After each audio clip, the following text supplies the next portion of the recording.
everyone, welcome back to my channel and welcome to beautiful Halloween.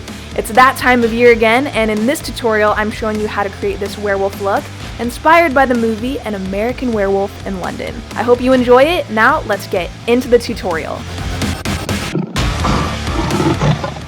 I'm starting out this look by using my Temp 2 airbrush system and gray airbrush paint to darken up these fox ears that I'm going to be wearing as werewolf ears. And this werewolf look is going to be a gray color, so I don't want any brown tones or light colors on the ears. And the airbrush just does the trick.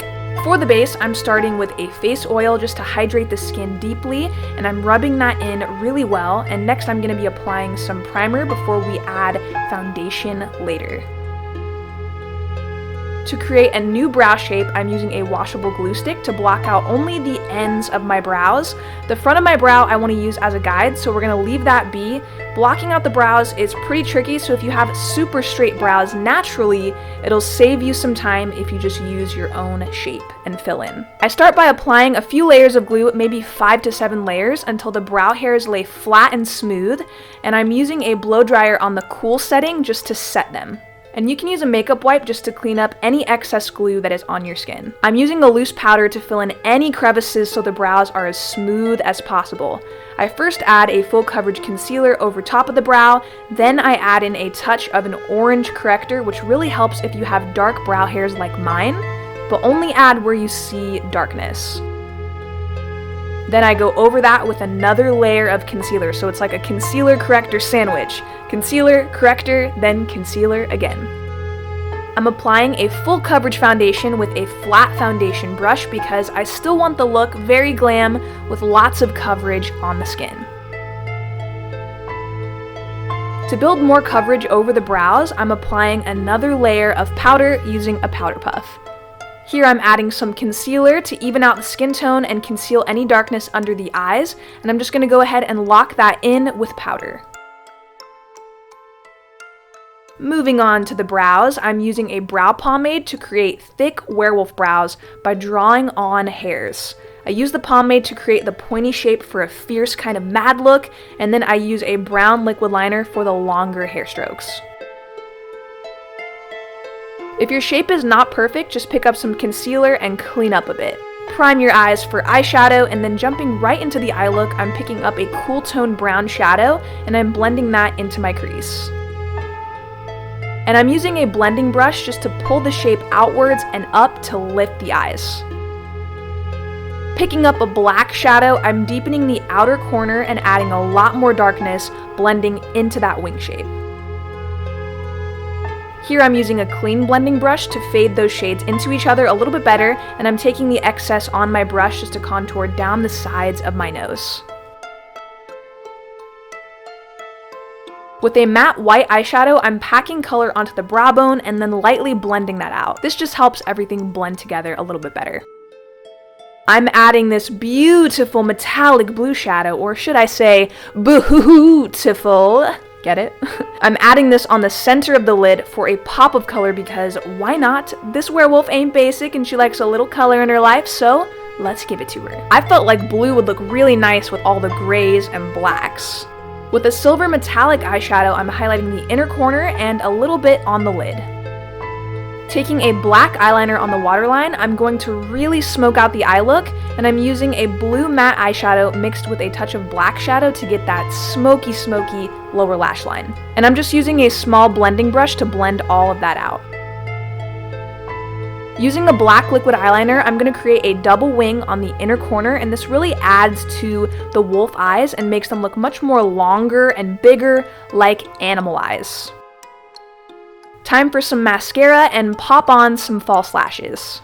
Moving on to contour, I'm using a cool toned cream shade to sculpt my cheeks, and I'm blending from the front of my ear all the way to the corner of my mouth and jawline. I'm also going to shape out my nose and create a protruding forehead shape by contouring the front of the brows upwards. And you can see me move the brush in a circular motion, and that really brings the forehead forward. Now we're getting into the hair you see on a werewolf, which is usually along the cheeks and forehead. So I'm just layering a darker shade of brown cream contour until you start seeing the werewolf look come together. Here I'm adding in some gray eyeshadow over the top of that contour, just using a powder brush, and this will darken everything up. Because I have a super small forehead, I like to use concealer to clean up the shape before I go a little bit overboard. To add more darkness, I'm using a black eyeshadow to deepen up the hairy areas, so the forehead and along the cheeks.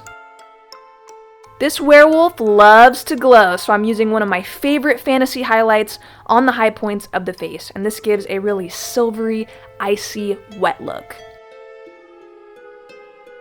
Moving on to the body, I'm using a gray airbrush paint to match my face up with my body, and I'm going for a patchy texture here, so I'm using this on a high pressure to create that. You can also use black eyeshadow and a big fluffy brush for a similar look if you aren't working with an airbrush machine. Using a black airbrush paint, I'm going to contour the collarbones and the shoulders, just for a little bit of depth and dimension. On the high points of the body, I'm applying that silvery highlight that I applied on my cheeks earlier for a gorgeous fantasy look on the body.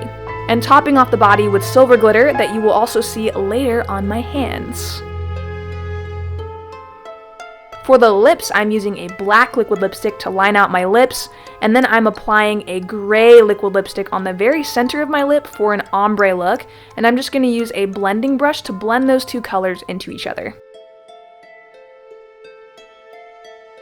Time to pop on the teeth. Little tip, if you all want to wear vampire teeth or werewolf teeth for this look, definitely use Polygrip. This is denture glue and it holds much better than the mix and powders that usually come with these Halloween teeth. It feels a little weird at first when you apply it, which is why you might make this face like how I am right now. Just make sure before you apply these teeth, you are drying off your tooth completely because it will really help it stick.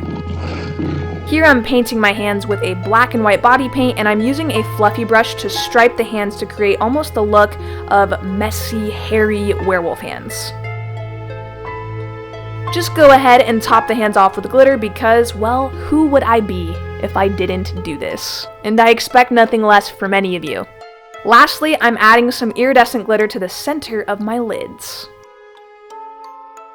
And this is the final werewolf look. If you loved it, be sure you like this video and subscribe for more tutorials because there will be plenty more, and show it some love by leaving me a comment down below. Thank you so much for tuning in to Beautiful Halloween, and I'll see you in my next video.